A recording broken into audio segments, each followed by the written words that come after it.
What's going on, guys? Wanted to do a quick breakdown.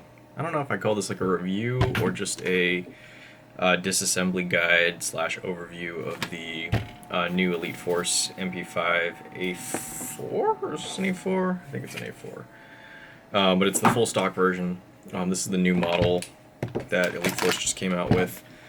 Without the stupid 3-round burst, mechanical 3-round burst internals. That was honestly the big reason why I didn't like the first VFC MP5. I thought the 3-round burst was cool, but the mechanism was too fragile and it made working on the gun just so much harder. So now they fixed that. It's supposed to be a more standard V2 design, thank God, because now I can actually play around with the idea of owning one of these. It has a really robust charging handle. The owner of this particular gun put the Midwest Industries handguard on it, the M-LOK handguard. It's kind of neat. I will say that I'm glad that they copied the disassembly. Well, I guess this is closer to the real thing, but as far as disassembly goes, you knock out these two pins. If you guys have seen my other previous review on my favorite MP5, the G&G MP5, you'll know that I am a huge fan of the disassembly of that one, where you just knock out the two pins and then push, slide the whole thing out. Inside, the hop-up unit and barrel assembly comes out pretty easily. I'm going to mess with that later. This gun is getting a full overhaul. It'll be a practice gun for my eventual purchase of my own. And then now we have the gearbox, so let's start figuring how we take this thing apart. Looks like we have one screw in the back right here. Screwdriver. Screw that.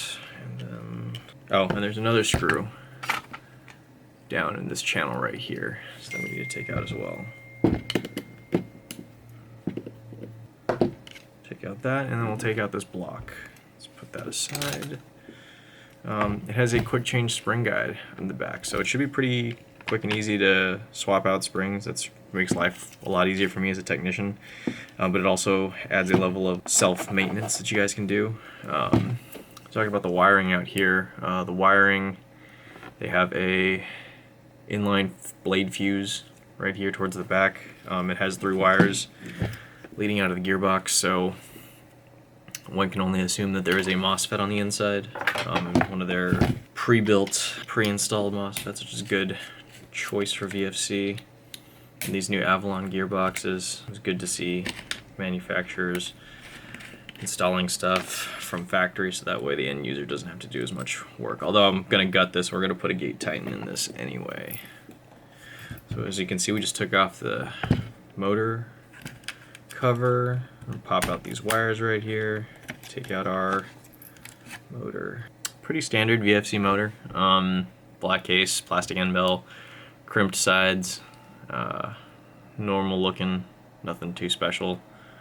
This is probably like a 16 to 20 TPA kind of motor. I'm still using ferrite magnets though, so we'll get rid of that. Have an ASG motor ready to go into this thing. And then inside of the grip there, you can't see it, but there are 2 Phillips head screws. Just go ahead and, as you can tell, I'm putting off getting to the part that I hate the most with any gun, which is that has it, which is the ambidextrous safety.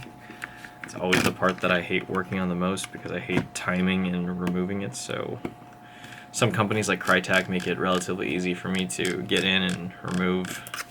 But every so often you get a gun like the VFC Scar, which requires, oh wow, that just pops out real easily. That was incredibly easy. I didn't even put any force into that at all. Yeah, and because the VFC detents on the inside are so strong, the selectors will stay in place. And that's really cool that you don't have to remove, because there's usually like a crossbar or something that goes across through the gearbox itself that you have to deal with finagling out, because you need to get the actual gearbox out. Oh, there we go. Alright, geez. So, as you can see, selector switch is nice and clicky with the detent. All the controls and gearing is on the inside of the gearbox, so that is so convenient. Kudos to you, VFC. Made my life so much easier. And then this is the It's the gearbox. So we have this like red aluminum cylinder, correctly ported on the front. Air nozzle. For the air nozzle is proprietary. I have an MP5 air nozzle laying around, but I'm not sure it's the same size.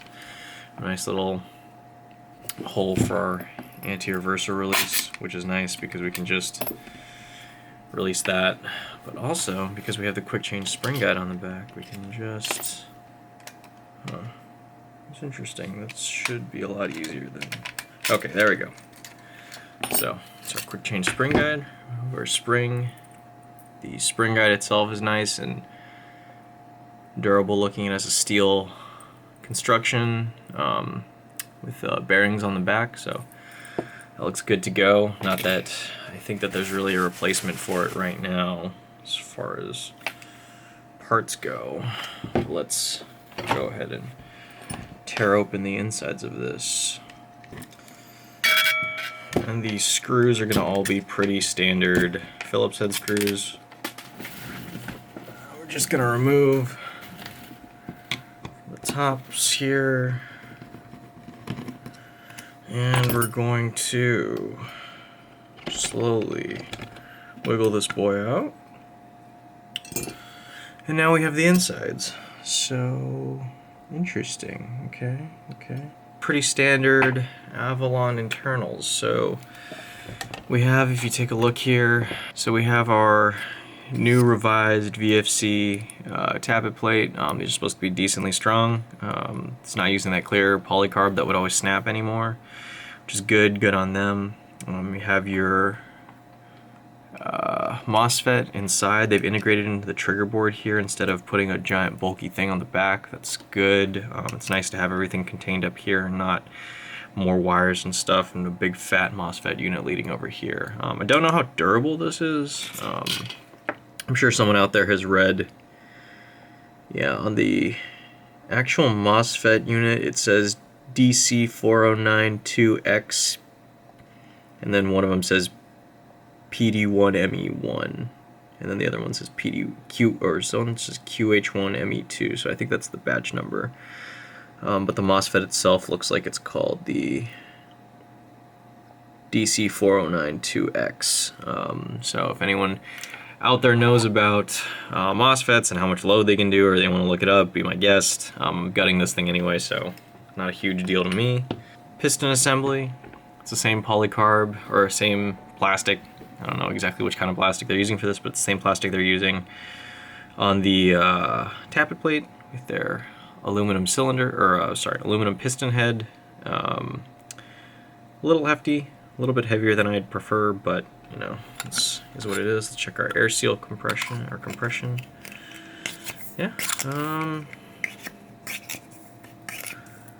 Yeah, so it seems like we're losing a little bit of air.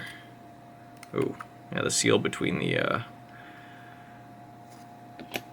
cylinder head and the oh yeah, I'm gonna need a Teflon tape that or something, because the air seal between the piston head and everything else doesn't seem to be the greatest, but should be easy enough to do, easy enough of a fix. I can't really test the air seal in this one, but I've heard that I need to keep the air nozzle, which is fine because this air nozzle has a O-ring on the inside. Actually, let me compare this to the MP5 air nozzle that I have laying around. TM spec MP5, and they did not. This one's slightly longer, so this is an SHS air nozzle, and then if you can see right there, the VFC one's a little bit, just a tad bit longer, just a little bit longer. Yeah, so, but yeah, okay, decent enough air seal components.